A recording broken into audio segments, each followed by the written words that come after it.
Bonjour à tous. Donc, merci à Anstia de m'avoir invité pour ce webinaire. Donc, j'ai une position un peu difficile puisque j'imagine que pour beaucoup d'entre vous, le titre un petit peu mystérieux du 20% in, 80% out rappelle des choses vécues en interne dans vos établissements. Et pourtant, on le verra, c'est quelque chose qui n'est pas vraiment officialisé. Et la grande difficulté dans laquelle on se retrouve tous actuellement, c'est cette incertitude qui est autour de ces étudiants qu'on aura peut-être ou peut-être pas dans nos établissements. Je vais essayer de répondre bien modestement à vos interrogations, et j'imagine qu'ils sont les mêmes que chez nous à Avignon. Et la première question, c'est finalement, est-ce qu'on peut parier sur une rentrée normale? Est-ce que c'est raisonnable d'imaginer que la tentation est grande, hein, de dire que tout se passera très bien et que je ne vais pas avoir besoin de préparer cette rentrée? Qu'est-ce qu'on a comme document? Le seul document officiel, si on peut appeler ça officiel, est un communiqué de presse qui a été rectifié le lendemain, dans lequel la conclusion nous laisse penser que si la prochaine rentrée sera vraisemblablement encore sous contrainte, l'incertitude relative à la situation sanitaire, les établissements doivent prévoir, par contre là, il n'y a plus de si, et qui leur permettra d'anticiper une éventuelle dégradation des conditions sanitaires. Donc, en gros, on est sollicité de pouvoir peut-être anticiper un problème qui pourrait peut-être arriver, qui est déjà là, hein, mais qui pourrait peut-être perdurer, on va dire. La problématique ici, c'est que nous avons besoin d'un cadre plus direct, et le cadre plus direct et plus formel qu'on peut avoir, c'est des lettres de cadrage des présidents d'université, pour qui la tâche est vraiment très compliquée, puisque eux, ils n'ont pas de lettres de cadrage du ministère. Et on a déjà vu apparaître l'université de Caen, Le Mans, Besançon, qui ont pris position sur une rentrée avec distanciation sociale. À Avignon, notre lettre de cadrage est prête et devrait être diffusée demain ou dans la fin de la semaine. Toutes ces universités, et certainement d'autres, hein, d'ailleurs, si dans votre université, vous avez déjà une lettre de cadrage de ce type-là, notez-la dans le chat, comme ça on verra en fait le nombre d'établissements qui se préparent officiellement à cette rentrée dégradée, en conditions distancielles dégradées. Dans cette lettre de cadrage, on va retrouver un engagement de l'université sur cette rentrée sous contrainte sanitaire. Donc, en fait, le président qui doit dire qu'on doit préparer cette rentrée sous contrainte sanitaire. Les contraintes actuelles qui sont sauf des démentis qui pourraient arriver, bien sûr, mais en tout cas, actuellement, les contraintes, ça nous amène à peu près 20% d'étudiants seulement sur le campus. Ces 20% d'étudiants, c'est sur l'ensemble du campus. C'est-à-dire que ce ne sont pas que les amphis qui sont impactés. C'est 4 mètres carrés par étudiant. 4 mètres carrés par étudiant, c'est entre 1,75 m et 2 mètres de distance entre chaque étudiant. Ça nous amène à des comptes qui peuvent varier selon les salles, la configuration actuelle des salles, de 10 à 30%, voire 50% sur des salles qui ont vraiment beaucoup d'espace. Mais on est sur des conditions de restriction très fortes. 20% des étudiants, c'est 1/5. Ça veut dire qu'un étudiant, s'il vient à tour de rôle, il viendra une semaine sur 5. Voilà. Donc, toutes les salles sont impactées, les tiers-lieux également, c'est-à-dire le resto-U, la bibliothèque universitaire, les espaces informels d'apprentissage, les couloirs, les couloirs, dans les préconisations sanitaires actuelles, il faut empêcher les groupes d'étudiants de se croiser. Donc, en fait, il faut décaler les sorties de salle de façon à pouvoir avoir des groupes qui ne se croisent pas. Il faut même désinfecter les surfaces de contact dans les salles à chaque changement de personnes dans les salles. Donc, si c'est les étudiants qui changent, il faut désinfecter toutes les tables. Si c'est l'enseignant qui change, il faut désinfecter le bureau, les portes, les poignées, ainsi de suite. Et dans la lettre de cadrage, il doit être enfin clairement fait état d'une rentrée en présentiel et distanciel. C'est difficile de prendre plus position dans une lettre de cadrage. Tout le reste va en effet découler de cette lettre.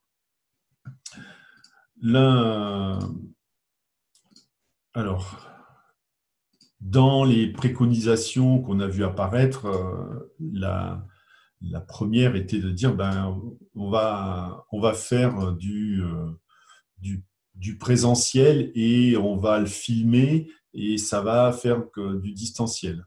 Et comme ça, on n'aura pas trop à préparer. Vous pourrez faire vos cours comme d'habitude devant un cinquième de la promotion, tandis que 4/5 sera à distance. Donc en fait, je fais mon cours devant une petite partie de la promotion, tandis qu'une grosse partie de la promotion est à distance. Donc je m'occupe d'une petite partie de la promotion et je donne un film à distance. Donc la solution du on filme, on diffuse, si on la décortique un petit peu, elle va demander quelques prérequis. Le premier, ça serait d'équiper toutes les salles en captation automatique. Toutes les salles, pas que les amphis. Oui, dans les amphis aussi, mais dans les TD, on ne pourra pas rentrer toute la promotion. Donc, il faudrait aussi que les TD soient équipés. Sans parler des salles de TP. Équiper en captation une salle de TP, ça commence à devenir un petit peu difficile. Bon, si la captation n'est pas automatique, on peut aussi embaucher une armée d'audiovisuels qui fera déjà de la meilleure qualité de captation, puisqu'on aura quand même un cadrage plus intelligent que ce qu'on peut faire en automatique, et on peut imaginer même des montages. Non, on ne pourra pas imaginer des montages, il y en aura trop à monter, donc de toute façon, ça sera quand même du rush qui sera diffusé.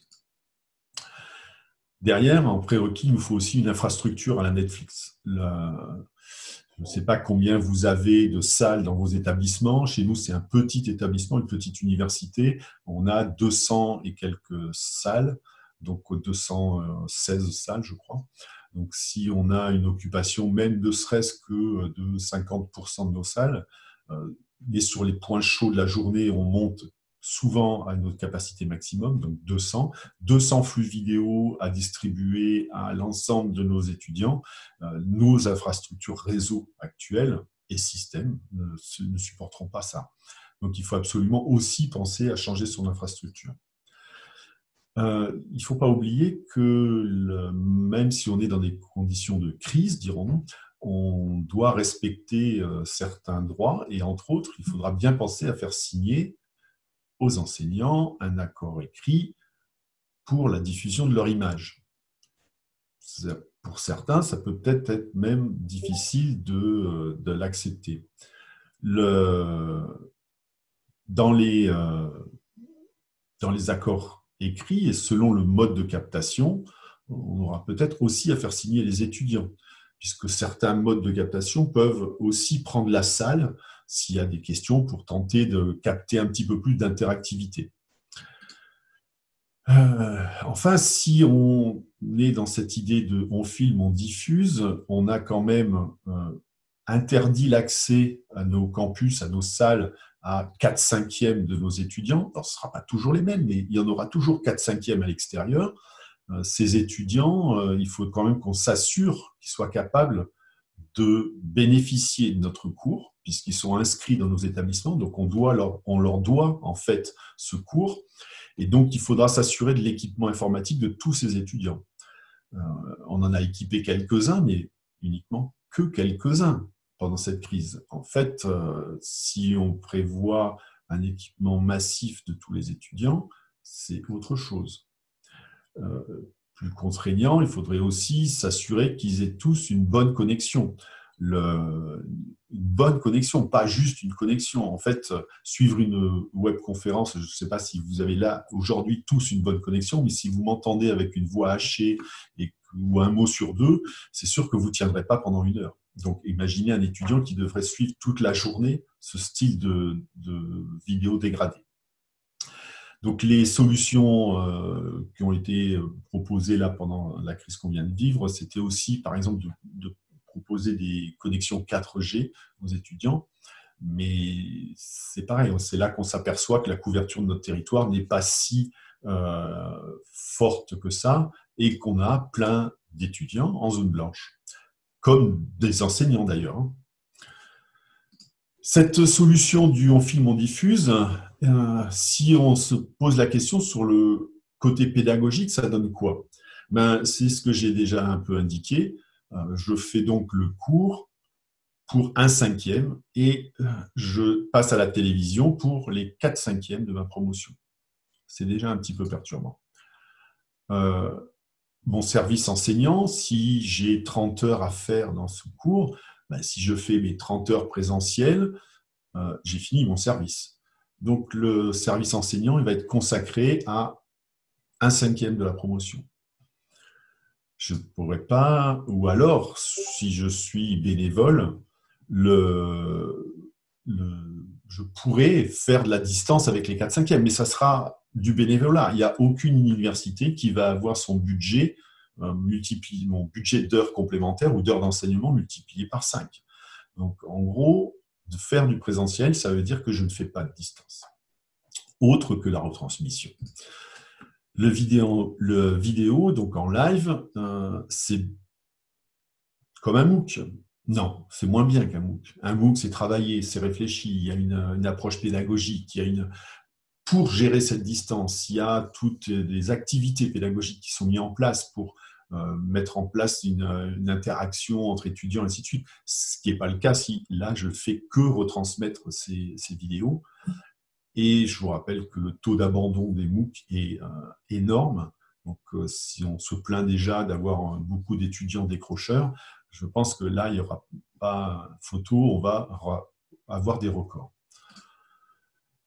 Et l'idée qu'un cours, c'est vivant, c'est en tant qu'enseignant, c'est ce qu'on ressent. On est dans un amphi. Bien évidemment, je ne fais pas que réciter mon cours sans tenir compte de ce qui se passe dans la salle. Je m'adapte au public. Donc, en fait, c'est moi là, qui adapte mon enseignement au public. Et là, dans ce cas-là, je vais m'adapter en fait qu'à une minorité, qu'au présent. Et les 4/5, bien sûr que dans ce style de montage, il n'y aura pas de retour ou un retour tellement dégradé que ça sera difficile pour un enseignant d'en tenir compte. Soit dit au passage, ça sera peut-être aussi compliqué de tenir compte de ce qui se passe dans son amphi si en plus les étudiants ont des masques et sont éparpillés dans l'ensemble de la salle, donc bien séparés 2 à 2, l'ambiance risque aussi d'être un petit peu différente. Là, je parlais plutôt des cours en amphi, des cours magistraux, mais on peut aussi imaginer les TD filmés. Une ode, mon Dieu. Un TD, c'est quoi? Quand on y réfléchit bien, c'est beaucoup de blanc. Donc, on sait qu'à la radio, et j'imagine sur un podcast,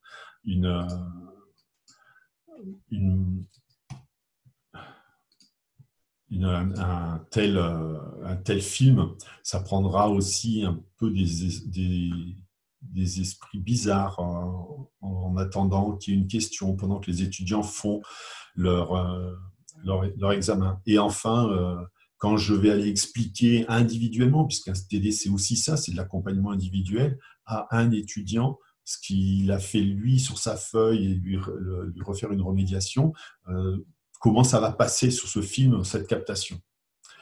Et pour les TP, déjà que sur les TD, j'avoue avoir beaucoup de mal à imaginer comment ça peut se passer. Et pour les TP, je pense que définitivement, c'est pas possible d'imaginer que mettre une caméra automatique dans une salle de TP, ça pourrait remplacer d'une quelque façon que ce soit un TP. Bon, faut quand même pas jeter le bébé avec l'eau du bain. Et dans l'idée, c'est que il y a peut-être des choses qu'on peut faire. Déjà, pour équiper les salles en matériel, peut-être que plutôt qu'équiper l'ensemble de mes salles en matériel fixe, je pourrais peut-être essayer d'imaginer du matériel mobile. Donc, mobile, l'intérêt, c'est que si à un moment donné, c'est un enseignant particulier qui veut rentrer dans cette modalité du présentiel filmé, je ne vais pas être obligé de revoir tous mes emplois du temps pour que lui, il soit dans les bonnes salles bien équipées. Je peux juste aller installer le matériel mobile dans les salles les plus adaptées. En matériel mobile, donc moi j'en connais au moins deux qui me semblent très prometteurs. C'est l'Inuicast, le Rapid Go MOOC, et le caméra de Katz. Alors pourquoi je trouve ça intéressant? Parce que c'est juste réutilisable quand on sortira de cette crise. Alors il y en a certainement d'autres, hein. Si vous en avez d'autres, c'est pareil, n'hésitez pas dans le chat à nous les donner. Réutiliser derrière ce style de matériel pour faire des capsules vidéo, pour mettre à disposition des étudiants pour des rendus vidéo et ainsi de suite, si on investit maintenant là-dedans, en effet, ça ne sera pas perdu. Investir sur de l'installation fixe, ça me semble plus délicat. On ne basculera pas notre formation universitaire dans les années à venir sur ce mode-là. C'est une autre université qui ne sera pas déployée comme ça en France. En tout cas, j'en suis certain, pas tout de suite. L'idée, c'est que si je capte et que je diffuse, je suis obligé d'enregistrer pour proposer une mise à disposition asynchrone. L'enregistrement et la mise à disposition asynchrone, ça peut résoudre quelques problématiques de connexion de certains étudiants. Les étudiants qui partagent leur ordinateur, qui n'ont pas toujours une bonne connexion. Si vous habitez à la campagne, vous savez que les connexions, ça va, ça vient. Donc, au moment où je dispose du matériel, où je dispose aussi d'un espace pour travailler, parce que ce n'est pas toujours simple chez soi d'avoir un espace tranquille pour travailler, je peux, à ce moment-là, regarder cette vidéo. Donc, enregistrer, ça veut dire que je refais signer un autre document aux enseignants, puisque ce n'est pas la même exploitation. Et il faut qu'ils soient d'accord pour le mettre à disposition. On peut le restreindre aux étudiants du cours, mais c'est quand même une étape de plus. On pourrait imaginer coupler cette séance présentielle à une classe virtuelle. Alors, ce n'est pas possible que cette classe virtuelle soit gérée par l'enseignant, parce que déjà faire son cours, ça va être compliqué dans ces conditions-là. Il ne va pas pouvoir gérer en plus à distance. Donc, on pourrait imaginer que les étudiants présents gèrent cette classe virtuelle, un petit peu comme aujourd'hui où l'équipe Anstia me fait remonter vos remarques sur le chat. En tout cas, devrait me faire remonter. Pour l'instant, je n'en ai pas. L'idée, c'est peut-être aussi de garder quelques heures de service d'enseignement pour s'occuper du distanciel. Donc, peut-être réduire le nombre de présentiels pour aller vers du distanciel. Puis, peut-être prolonger ce présentiel, le remplacer ou le faire en asynchrone, parce que finalement, c'est l'asynchrone qui va peut-être nous permettre d'avoir une solution à proposer. Alors, vous vous doutez bien que commencer à dire aux collègues qu'il faut faire son cours à la rentrée essentiellement en asynchrone ou au moins en ligne à distance, ça demande de sacrifier une partie de son temps jusque-là à la préparation des ressources, à revoir son cours. On est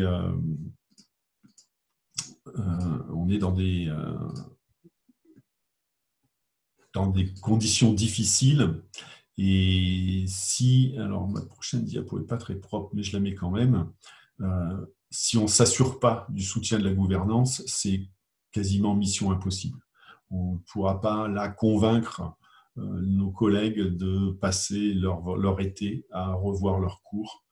Et si les présidents ou les doyens ne soutiennent pas ces demandes dans le sens où il les impose. Les services d'appui pédagogique ne pourront pas faire grand-chose, peut-être à part se prendre des balles. Si on a ça, on peut peut-être imaginer aller un peu plus loin et expliquer que la préparation est capitale,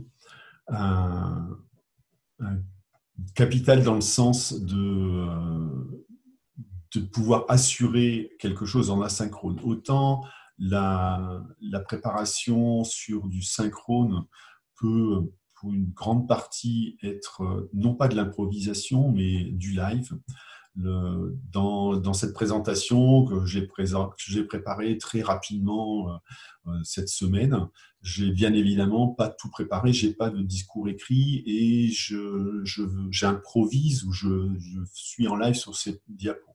Donc c'est pas du tout la même chose. Si je devais faire la même présentation en mode asynchrone, il me faudrait un script, il me faudrait des diapos un peu plus préparés que ça. Donc, il y a besoin de faire ces ressources. Mais le pire, c'est qu'il y a besoin de faire des ressources de cours, donc des ressources de transmission de connaissances, mais aussi de prévoir toutes les activités d'apprentissage qui vont aller avec. Et imaginer une activité d'apprentissage, ça s'improvise pas, et surtout, il faut bien y réfléchir, bien réfléchir en amont à son déroulement. Donc, ça prend du temps. Ce n'est que pour la synchrone, mais en plus pour le AD, on va demander des adaptations spécifiques à l'enseignement. Il va falloir aller plus sur de l'individualisation, enfin, il va falloir jouer plus sur le collaboratif, il va falloir tenir compte et renforcer la motivation de l'étudiant. Donc tout ça, c'est de la charge en plus de préparation que l'on n'a pas spécialement en présentiel. Enfin, il va falloir convaincre les collègues que tout ça, c'est pas possible si on n'y travaille pas en amont. Donc, il faut arriver à convaincre les collègues que le jour de la rentrée, ça sera trop tard. On l'a déjà tous un petit peu vu, hein, puisque la plupart d'entre nous, on a été pris de cours le 16 mars, où du jour au lendemain, il a fallu basculer des cours qu'on avait en présentiel, qu'on avait même commencé en présentiel, donc on n'avait même pas imaginé l'ensemble du cours en EAD, mais d'un coup, il a fallu passer en 100% EAD. Donc on a vécu ça et on sait que c'est l'enfer. Donc c'est peut-être aussi ça qui va jouer, parce que les conditions dans lesquelles on est, ce sont des enseignants qui sont en burn-out pour la majorité, ou carrément absents. On n'a plus de nouvelles et on risque de ne pas en avoir beaucoup avant la rentrée, tellement la situation a été difficile. On a des étudiants qui sont complètement perdus, qui ont été souvent mal informés, mal accompagnés. C'est pas qu'on l'a fait exprès ou qu'on ne sait pas faire, c'est juste dans la précipitation, ça a été compliqué de garder le lien de communication avec tous les étudiants. Ce qui nous arrive, c'est des primo-arrivants qui ont quitté le lycée, eux aussi, le 16 mars. 10% sont retournés actuellement au lycée, mais pour la majorité, ils sont sans scolarisation, ils ont perdu leur repère, ne serait-ce que d'heures de lever. Pour la plupart, se relever à une heure décente le matin, ça va être quelque chose de compliqué. Et pour rajouter à la difficulté, on a des gouvernances qui temporisent parce qu'ils n'ont pas non plus d'informations fiables et qui sont beaucoup sur le si et le conditionnel. Donc, c'est difficile de motiver l'ensemble des collègues sur oui, il faut se préparer à cette rentrée. Dans le chat, j'ai vu qu'aucun établissement n'avait fait remonter qu'il avait déjà vu une lettre de cadrage chez lui. Donc, il y en a en fait pas tant que ça. Et puis, le pire de tout, c'est qu'on a tous une petite voix qui nous dit mais non, en fait, autant quand même, là, ça a l'air de s'arrêter. Ils ouvrent les théâtres. Pourquoi pas les amphithéâtres? On pourrait aller au cinéma et pas à l'université. Les écoles et les lycées vont reprendre et pas à l'université. Donc, en fait, on a tous dans cette oreille quelque chose qui nous dit mais non, t'inquiète pas, ça va bien se passer, on va refaire normalement, il n'y a pas de souci. Et ça, c'est peut-être le plus dur quand on n'a pas justement un cadrage fort qui explique que non, on ne part pas dans l'idée que ça va bien se passer, on part dans l'idée qu'il faut vraiment faire une rentrée distanciée. Là, qu'est-ce qu'on peut faire du coup sur quelque chose comme ça? On peut, oui, parier sur une rentrée normale. Et puis, du coup, on recommencera la grande improvisation fin mars. Mais on aura passé des bonnes vacances. Enfin, on aura passé des vacances. Bonnes, je ne sais pas, mais on aura passé des vacances. On peut aussi laisser croire à la captation du présentiel. Le premier chapitre dont je vous ai parlé. Oui, vous inquiétez pas, il y aura des caméras pour vous filmer. Il y aura juste à faire son cours. Besançon, la tour de Cadarache, oui. La licorne de la captation du présentiel, c'est ce que j'ai montré en début de webinaire. Ça n'est pas possible, ça n'est matériellement pas possible, en tout cas à grande échelle. Ça peut avoir, c'est peut-être de façon confidentielle dans certaines promotions, dans certains diplômes, mais sur l'ensemble d'un établissement, c'est pas possible. On peut préparer un peu pour se donner bonne conscience. Donc, je vais préparer 3 diapos, je vais installer 3 caméras et c'est bon, vous inquiétez pas, on est prêt. Mais s'il y a le moindre OK, je recommence tout à l'improviste. Dans les alternatives, c'est quoi? C'est préparer des enseignements, mais si on demande aux collègues, alors ça concerne les enseignants, mais finalement toute l'université, les services qui s'occupent de faire les emplois du temps doivent préparer un emploi du temps pour une rentrée normale et une rentrée qui pourrait ne pas être normale. Donc, c'est aussi les administratifs, mais pour les enseignants, on va leur demander pareil, de transformer leur enseignement. L'une des alternatives, c'est de leur expliquer que la transformation de leur enseignement, c'est peut-être un investissement qui pourrait être rentabilisé. Si dans les transformations vers lesquelles on les amène, on pense à la réutilisation de ces transformations. Tout basiquement, une ressource de cours qui est prévu par l'enseignant, un diaporama commenté, par exemple, n'importe quoi, cette ressource-là, je peux très bien la réutiliser aussi en présentiel. Ça va changer un petit peu le cours présentiel, mais ça permettra de faire peut-être autre chose en présentiel. En tout cas, ça pourra enrichir la formation. Pensez à voir sur le long terme. Donc, en fait, ces ressources-là, je peux peut-être pas avoir un catalogue de ressources super extraordinaire dès la rentrée, dès septembre ou octobre. Nous, à Avignon, on pense décaler notre rentrée de 15 jours pour justement se donner un petit peu plus de temps. Mais si je suis dans une démarche de transformation, je peux imaginer que ces ressources, d'année en année, je vais pouvoir les investir pour aller vers une transformation plus profonde de mon enseignement, vers une pédagogie plus active, par exemple. Il faut aussi se dire qu'on doit viser la simplicité et l'efficacité. On n'a pas le temps de faire de belles ressources avec des montages audiovisuels ou des animations graphiques extraordinaires. La moindre ressource de cette qualité-là, ça demande un temps impressionnant. Et là, on est sur des nombres qui ne nous permettent pas ce genre de choses. Enfin, le nombre d'enseignements qui se passent dans un semestre à une université, c'est de l'ordre de 3, 6, 30 000. Donc, imaginez aller faire les montages vidéo pour les 30 000 cours qui vont se passer. Même si vous avez un énorme service audiovisuel, ça ne marchera pas. Et puis, gardez à l'esprit que même si on fait une rentrée normale, ça peut, en cas de 2 petits cas dans l'établissement, tourner tout de suite au confinement complet. Donc, dans l'idée, c'est que finalement, oui, là en ce moment, on entend que l'épidémie recule, que on a l'air d'en sortir, super. Bon, on entend d'ailleurs un peu tout et n'importe quoi là-dessus. Hein, mais oui, si j'ai envie de croire qu'on va s'en sortir, par contre, je suis obligé de reconnaître qu'en septembre, il y aura encore des cas de Covid quelque part, voire une autre maladie, et que la moindre petit accroc dans mon établissement, c'est l'ensemble de l'établissement qui sera fermé. Je pense que les réactions seront immédiates.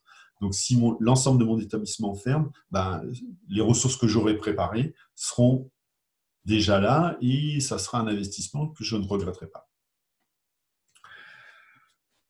Bien. Maintenant que toutes ces bonnes paroles sont dites, concrètement, qu'est-ce qu'on peut proposer aux enseignants ? Et là, c'est compliqué. Il n'y a pas de recette miracle. Il faut tout de suite se rendre compte de ça et ne pas hésiter à le dire. De toute façon, les ingénieurs pédagogiques, les services d'appui pédagogique ne sont pas là pour dire comment faire son cours, mais pour aider à faire son cours. Donc, en fait, la position à adopter, c'est de proposer des adaptations et proposer des solutions aux enseignants. Le reste dépend d'eux. Dans les premières choses qui ne sont pas directement dans l'enseignement, mais qu'il va falloir gérer, c'est déjà une pré-rentrée très particulière.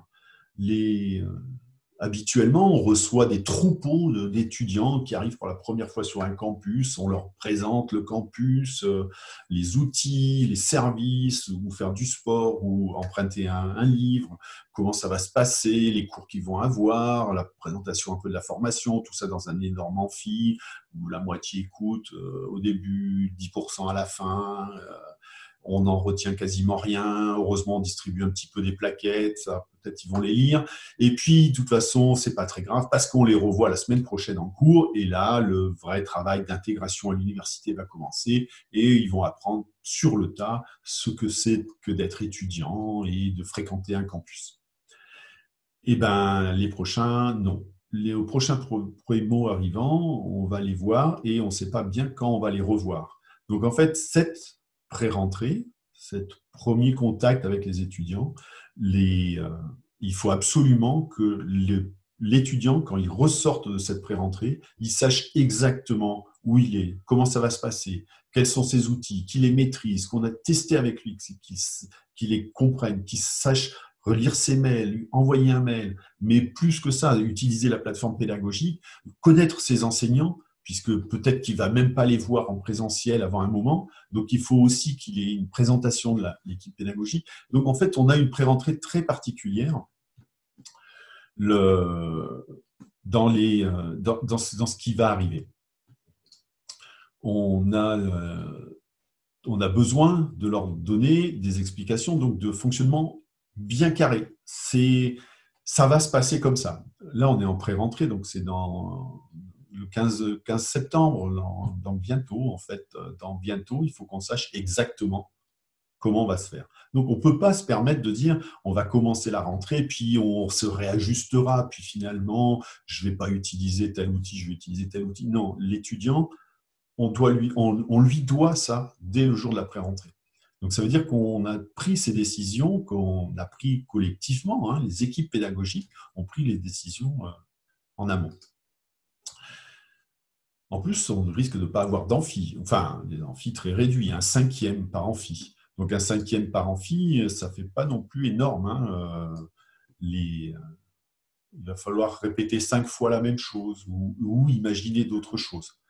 Certainement, peut-être imaginer finalement des pré-rentrées déjà un petit peu sous les deux modalités présentielles et distancielles, en tout cas synchrone, asynchrone. On a besoin d'être inventif sur cette pré-rentrée. Il faut absolument qu'elle prépare tous ces étudiants à la distance, donc que cette distance n'en soit plus une dès qu'ils quittent notre campus. Ça veut dire qu'ils maîtrisent tous les outils qu'on va leur donner, qu'ils maîtrisent la communication. Donc, maîtriser la communication pour un étudiant, ça veut dire savoir exactement où il va trouver l'information et où il peut en demander. Il faut qu'on s'assure, j'en ai déjà parlé, qu'ils aient tous l'équipement adéquat. l'équipement adéquat. Ça peut être parce qu'ils ont leur équipement personnel, ça peut être parce qu'on équipe les étudiants, parce qu'on leur prête des ordinateurs, parce qu'on leur met à disposition, pourquoi pas sur le campus, des équipements. Bien que faire venir du monde en plus sur le campus, ce n'est pas dans l'esprit actuel où on ne vise qu'un cinquième sur le campus. Donc il faudrait vider un peu plus le campus pour pouvoir faire de la place aux étudiants qui pourraient venir trouver une place pour étudier sur le campus. Et on a aussi ce phénomène de socialisation qui se crée. En fait, on vient à l'université, on rencontre des gens, on rencontre d'autres étudiants, on se fait des cercles d'amis, mais aussi des groupes de travail, des communautés. Et ça va être plus compliqué quand c'est pas en présentiel. Donc, il faut que cette pré-rentrée soit aussi l'amorce d'une socialisation par des réseaux sociaux, par la distance, pour qu'on puisse en fait déjà amorcer cette socialisation. Je vous rappelle, est assez important dans l'apprentissage. Donc, travailler la communication avec les étudiants, c'est leur offrir un point d'entrée unique pour chaque formation, un espace d'information et de communication pour chaque formation. Donc ça, c'est quelque chose qui doit être martelé à la pré-rentrée. C'est là que tout va se passer. Puis, pour chaque UE, la même chose, en fait. Pour chaque enseignement, je dois, en tant que nouvel étudiant, je dois trouver de façon évidente où ça se passe, cette UE.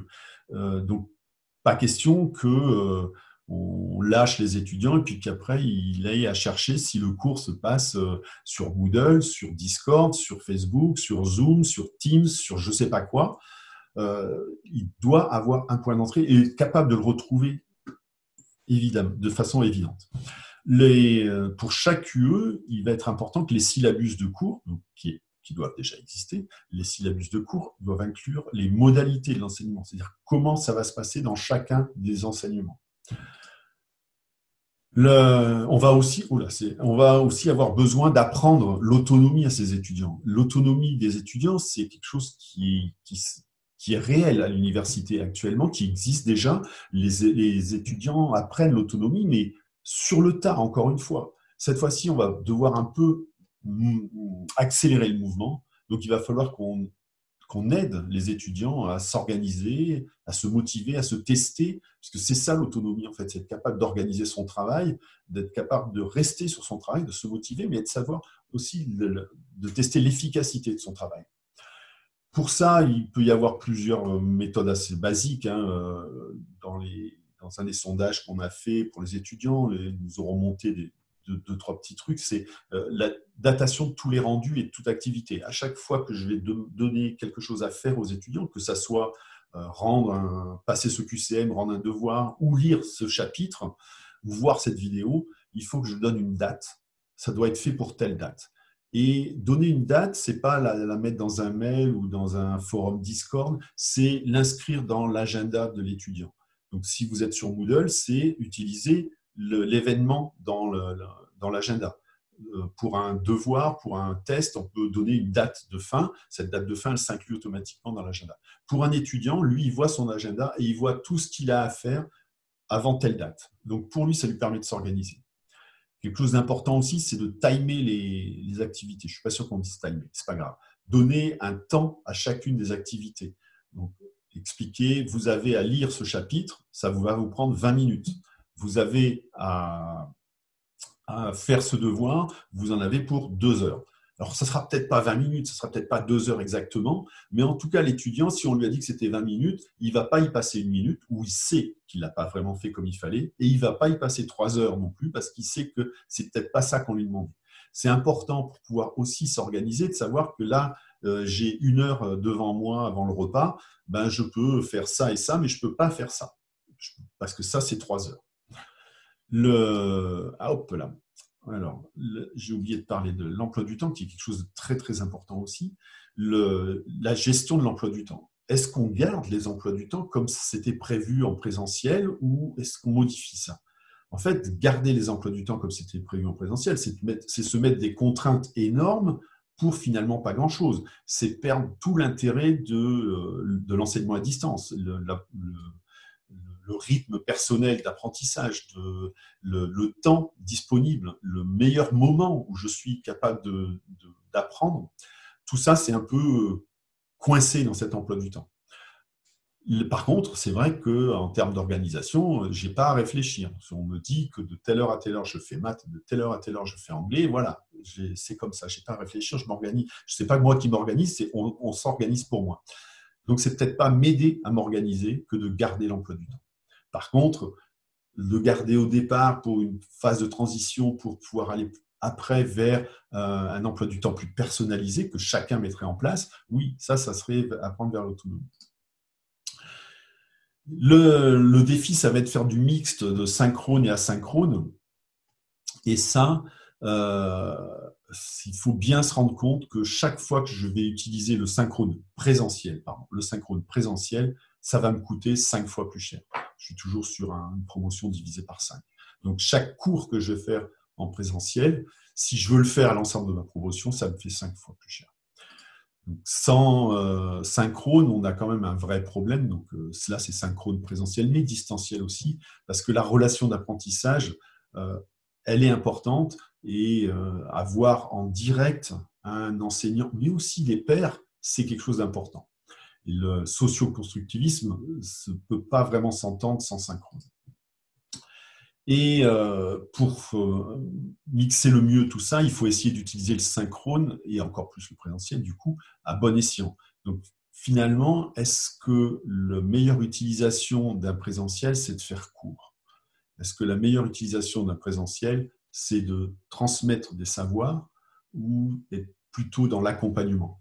Transmettre des savoirs, est-ce que finalement, même si c'est moins bien, ça ne peut pas aussi être vu dans la lecture d'un livre ou d'un polycopié ou d'une vidéo?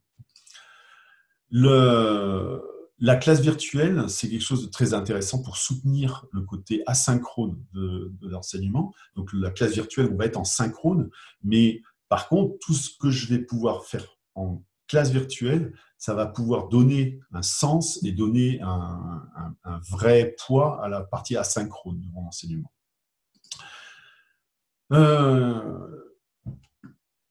La question qu'on va avoir très très vite, c'est mais quelles ressources pédagogiques? Vous dites qu'il faut créer des ressources. Ben, les ressources, on va faire simple. On va essayer de trouver des ressources éducatives libres. Alors bien sûr, je vais pas envoyer mes étudiants sur un cours complet de physique nucléaire en leur disant allez-y là-bas, vous apprendrez les électrons. Non, c'est évidemment, il va falloir que je cible ces ressources, mais que je les accompagne aussi, que je les explique, que j'accompagne leur acquisition. Je peux aussi faire des capsules vidéo. Donc moi, sur une capsule vidéo, c'est quelque chose de très, très concentré, où je ne vais pas avoir la partie tout délayée d'un enseignement. Donc c'est une ressource assez longue à faire, puisque pour faire une capsule de 10 minutes, il va falloir compter presque une journée, mais c'est très efficace.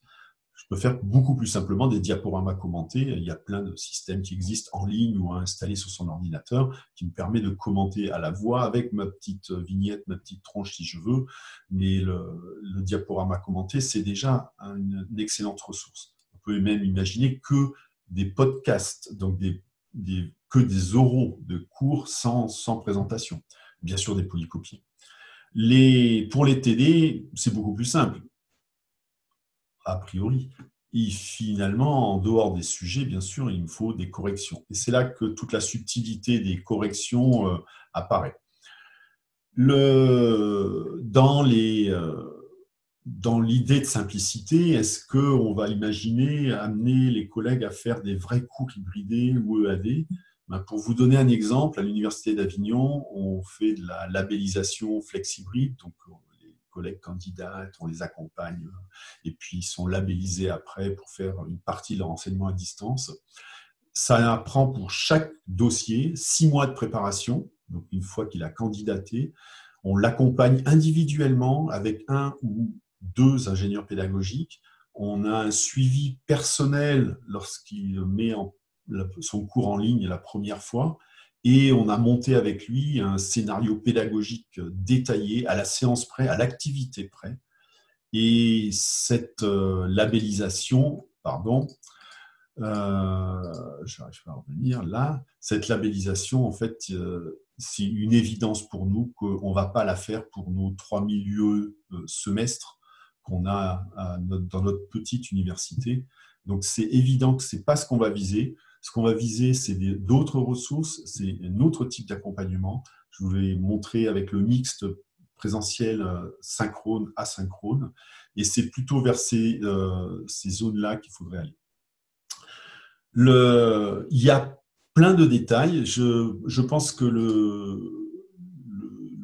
il y a deux phases. Il y a un besoin d'une réflexion, d'accompagner les collègues dans la réflexion de plus généralement ce qu'est un enseignement, un cours, les objectifs pédagogiques, l'alignement pédagogique, ce que c'est que la transmission, ce que c'est que l'accompagnement, le savoir-faire, oui, mais il y a aussi besoin d'un catalogue à l'après-vert de tout ce qu'on peut faire à distance, parce que là, on rentre dans un sujet un petit peu particulier. Je ne maîtrise pas spécialement les outils.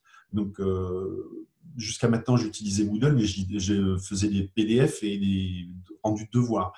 Peut-être que c'est l'occasion de découvrir l'autre richesse de la plateforme pédagogique. Mais je ne sais pas non plus comment je pourrais enregistrer un diaporama commenté. Donc, et je ne vois pas comment je l'utiliserais en plus. Donc, en fait, ce catalogue à l'après-vert de plein de petits exemples, c'est quelque chose qu'il faut essayer de monter. Je ne vais pas vous le donner puisque c'est fini. Non, je ne vais pas vous le donner parce que, bien évidemment, on ne l'a pas non plus complètement fini. On y travaille dessus. C'est compliqué de ne pas lui donner un ton de prescription forte. On n'est pas là pour dire comment il faut faire un cours, mais on est là pour donner des exemples et aider chacun à s'approprier ces exemples au mieux dans son enseignement. Voilà, j'ai fini la présentation que je voulais faire. On va passer maintenant peut-être aux échanges. Donc, ça va être un peu compliqué. Je vais lire vos remarques jusqu'à maintenant. Et si vous avez des remarques ou des questions, c'est le moment ou jamais dans le chat. Je vous ai mis ici l'URL de notre service d'appui pédagogique avec un guide qu'on a fait lors de cette crise, un guide appui de l'EAD en temps de crise. Donc, on n'a pas la prétention, bien évidemment, de faire un guide de l'EAD général, mais quelle réflexion on pouvait avoir au moment de mettre en urgence son cours à distance. Alors, oui, Ubicast propose aussi un studio mobile. C'est vrai, je ne me rappelais plus le nom, donc ça a l'air de studio mobile.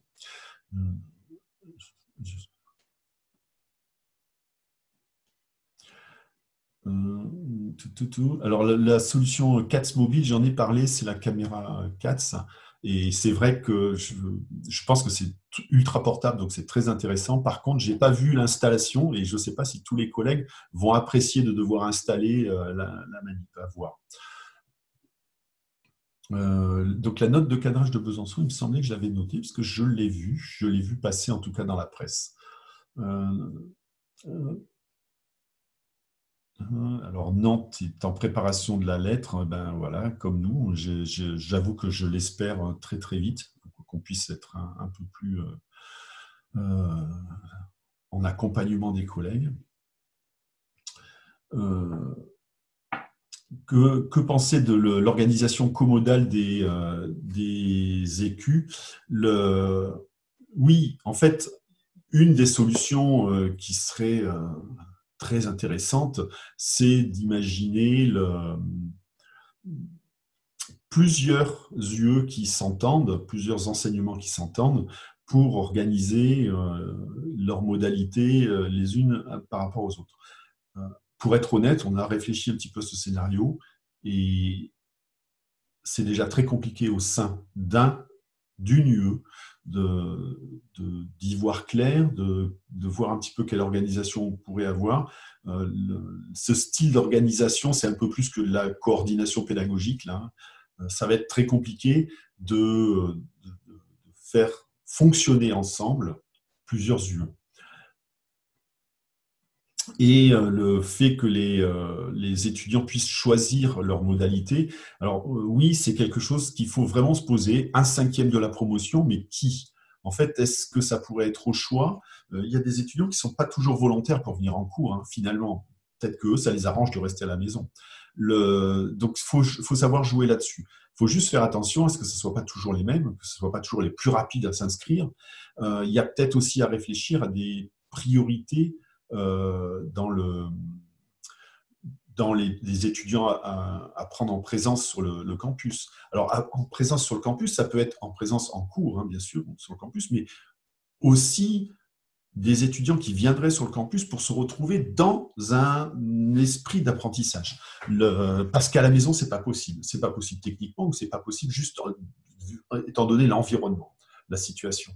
Donc, eux, c'est important que le matin, ils se lèvent, ils aillent ailleurs et ils puissent étudier. Donc là, c'est aussi très intéressant si on pouvait les accueillir sur le campus. Mais là, c'est pareil, on ne peut pas leur dire « venez si vous voulez ». Il va aussi falloir gérer ce flux-là.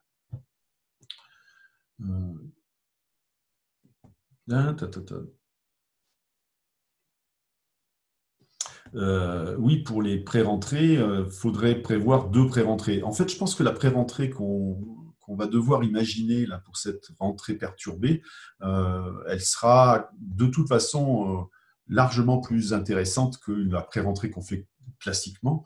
Donc, même si on retourne au normal, moi, je pense que j'aimerais bien faire une pré-rentrée un peu plus soutenue. Tant à voir, quoi. Alors, optimiser le fonctionnement des équipes pédagogiques, bien évidemment, hop là, c'est quelque chose qui est évident et qui dépend pas de notre difficulté de distanciation qu'on peut avoir. C'est évident que tout se joue, beaucoup de choses se jouent sur la coordination pédagogique, l'équipe pédagogique. Là, ça va être encore plus. Et c'est compliqué, pour l'avoir déjà commencé à le faire, d'aller voir les collègues en disant ça serait bien que vous ayez une réponse homogène. Et donc, vous n'êtes pas obligé de faire exactement pareil, mais il faudrait quand même que, du point de vue de l'étudiant, ce soit homogène. Rien que ce style de réflexion, c'est compliqué.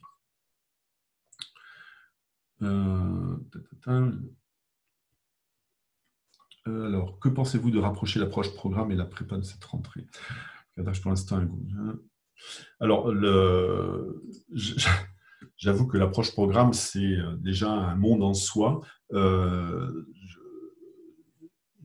Je pense qu'on peut imaginer, en effet, un effet d'aubaine, puisqu'il faut qu'on y repense, oui.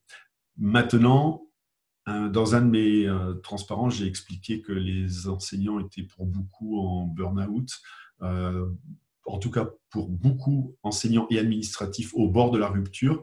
Donc, je pense qu'il faut vraiment, vraiment alléger au maximum le travail à faire pour qu'on assure une rentrée avec distanciation sociale, mais qu'on laisse aussi les gens avoir des vacances pendant cet été.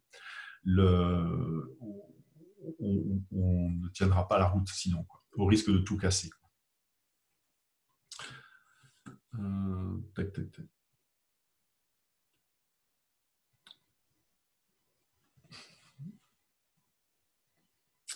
On a l'air d'avoir fait le tour de vos remarques et questions. Alors, on a l'usage de CAT, ça, je vais la mettre de côté, parce que justement, ça m'intéresse aussi.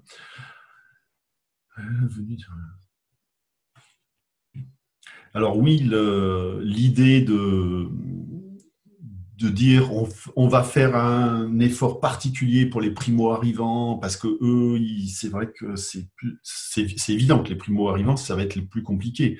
C'est là qu'on a le plus fort taux de décrochage déjà en temps normal, donc évidemment, c'est là qu'il faut qu'on mette notre énergie. Cependant, il faut quand même se rappeler que les étudiants qui vont être en L2, là, ils viennent de vivre un semestre à distance aussi, ils sont aussi très désorientés. Pour beaucoup, ils n'ont pas eu complètement la formation qui était attendue, mais ils vont peut-être quand même valider leur semestre et passer dans l'année L2. Il y a un fort besoin de les suivre eux aussi. On ne peut pas se dire qu'on va prendre les primo-arrivants en présentiel et les autres tout à distance. De toute façon, ça ne résoudrait pas le problème non plus. Hein. La vague des primo-arrivants, chez nous, les L1, c'est une fois et demi les L2, L3. Donc, en fait, rien que les L1, déjà, ça rentre pas sur notre campus, si on les prend tous en présentiel. Puis, Et puis, on ne peut pas multiplier par 5 le nombre de séances de cours, hein. On aimerait bien, mais on n'a ni les moyens humains, ni les moyens financiers.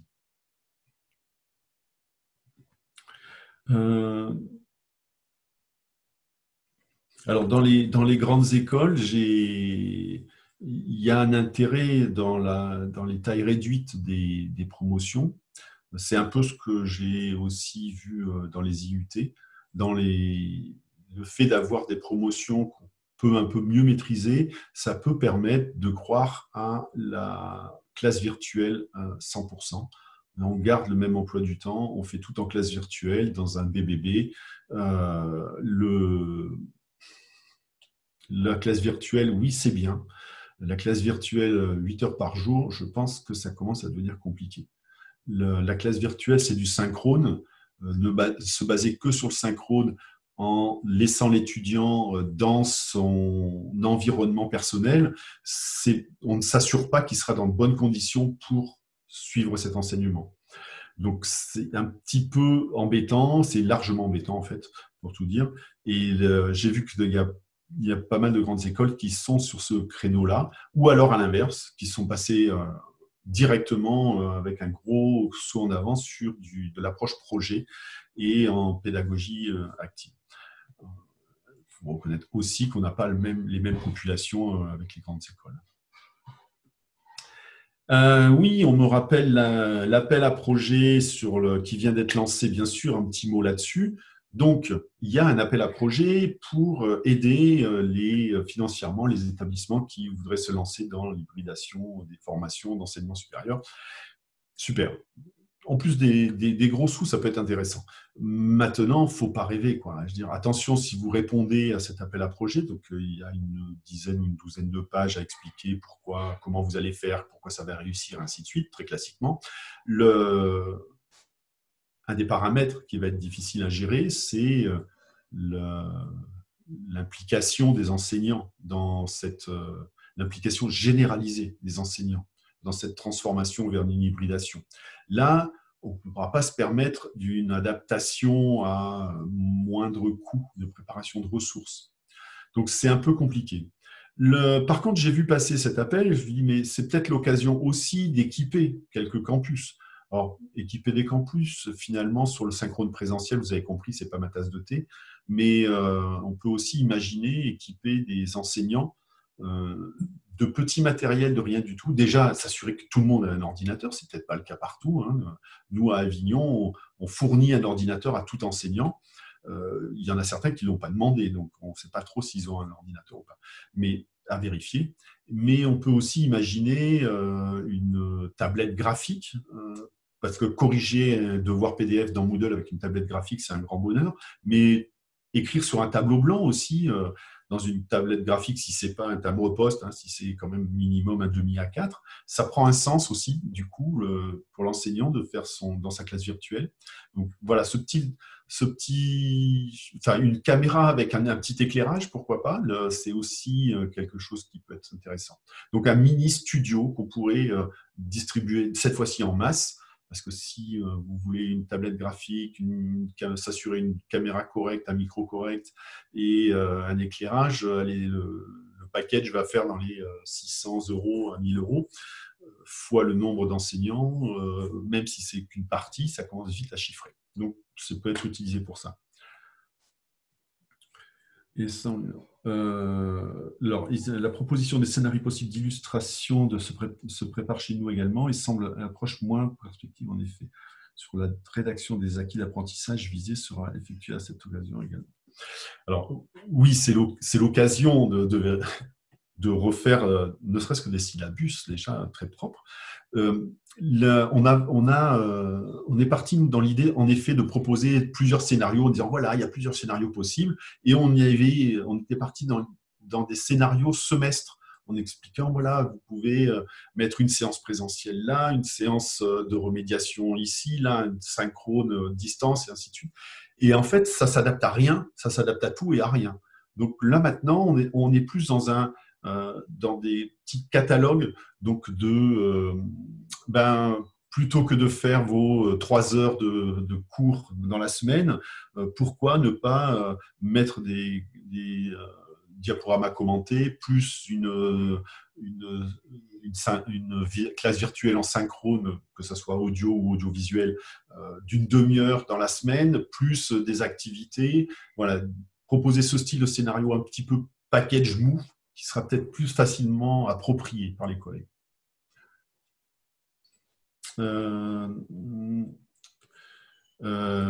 Eric, ça me va plus vite de répondre comme ça. Bonjour, quelle recommandation pour suivre les étudiants par les enseignants? Tous les étudiants par les enseignants. Le dispositif d'enseignants référents existe chez nous. Oui, alors on a aussi, nous, les directeurs d'études qui surveillent, pardon, qui accompagnent les étudiants, mais c'est surtout dans les étudiants en WICI. On généralise le processus. Par contre, là, ce que je rêve de mettre en place pour la rentrée, c'est un système de parrainage étudiant avec un rôle très particulier du parrain, officialisé, payé. On est parti sur une base de 10 € l'étudiant tutoré, donc l'étudiant parrainé plutôt. Et le rôle du parrain, ça sera de s'assurer que ces filleuls sont tous en connexion dans un des réseaux sociaux qui existent déjà. Donc, c'est à eux de voir. S'ils créent un groupe sur Discord, il faut qu'ils en discutent. S'assurer que tous les étudiants ont bien fait, je sais pas, il faut qu'on ait 2-3 balises, leur inscription pédagogique, par exemple, qu'ils aient bien pris possession de leur identité numérique, et être capable d'envoyer un mail et de le recevoir, de savoir où se trouvent leurs cours dans la plateforme pédagogique, et puis les accompagner sur le premier rendu de l'année en disant est-ce que tu l'as fait, où on en est. Et rien que ça, ces quelques actions-là, plus le fait d'avoir créé cette communauté qui tiendra ou qui ne tiendra pas, ça pourrait permettre de mettre le pied à l'étrier sur l'inclusion dans des réseaux de nos étudiants. Donc voilà, moi je pense qu'il faut le parrainage par un étudiant qui ne sera pas vu comme un assistant d'enseignement, mais comme un grand frère, un copain, ça peut être intéressant. Alors, pour l'accompagnement de proximité, toujours des directeurs d'études ou des référents, ils ont déjà beaucoup de choses à faire. Ils ne sont pas prévus de voir tous les étudiants dans des réunions individuelles longtemps. Donc, ils n'auront pas beaucoup de temps, à mon avis, pour ça.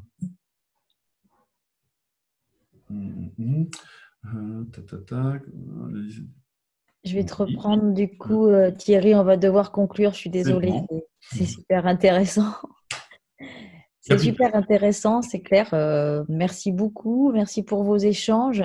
Je vous rappelle qu'on a toujours la plateforme Community où vous pouvez continuer à échanger sur ces sujets.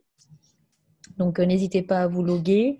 Merci beaucoup Thierry, c'était très très riche, vraiment. Et je pense que ça tombe très très très bien au bon moment.